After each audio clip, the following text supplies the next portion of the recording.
ତାଙ୍କୁ ବ୍ରିଟିଶ ସରକାର ଏଭଳି ମର୍ମନ୍ତୁଦ ଫାଶୀ ଦେଲା ଯାହା ବିଶ୍ୱ ଇତିହାସରେ ଲେଖା ନାହିଁ। ଗୋଟିଏ ଗଛର ଦୁଇ ଡାଳରେ ଦୁଇ ହାତ, ଦୁଇ ଗୋଡ଼କୁ ବାନ୍ଧି ଦେଇ ଡାଳକୁ ଛାଡ଼ି ଦିଆଗଲା, ଛାଡ଼ିକିରି ଫାଶୀ ଦିଆଗଲା। ବିଶ୍ୱ ଇତିହାସରେ ଏଭଳି ଚରମ ଭୟଙ୍କର ରୋମାଞ୍ଚିତ ଫାଶୀ ବୋଧେ ଅନ୍ୟ କୋଉଠି ଦେଖାଯାଇନି। ସେଇ ଭାରତ ବର୍ଷର ପ୍ରଥମ ମୁକ୍ତି ଆନ୍ଦୋଳନ ଯେ ଶହୀଦ ରାଜଗୁରୁ ତାଙ୍କର ପ୍ରତିମୂର୍ତ୍ତି ସ୍ଥଳରୁ ଆମେ ଆମର ଆଜି ସଫେଇ କାର୍ଯ୍ୟକ୍ରମ କରୁ। এই সফাই কার্যক্রমে উপরে শীতল মহারণা এবং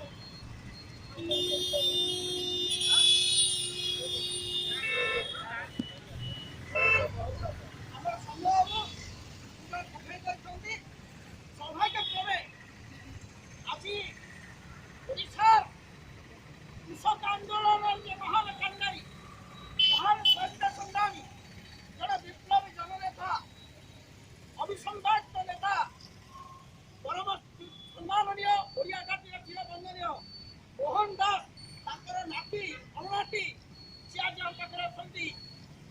ତେଣୁ ତାଙ୍କୁ ମୁଁ ଆଜି କହିବି ସେ ନିମାପଡ଼ାରୁ ଆସିଛନ୍ତି। ଆଜି ଶହୀଦ ରାଜଗୁରୁଙ୍କର ପ୍ରତିମୂର୍ତ୍ତିରେ ସେ ମାଲ୍ୟାର୍ପଣ କରିବେ। ଆଦର୍ଶ ଦାସ ଆମର ଆଦର୍ଶ ଦାସ ହେଉଛନ୍ତି ମୋହନ ଦାସଙ୍କର ଅନୁନାତି।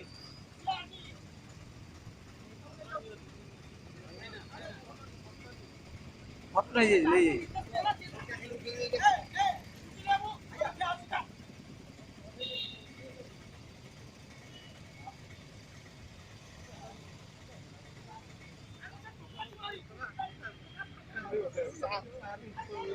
Korea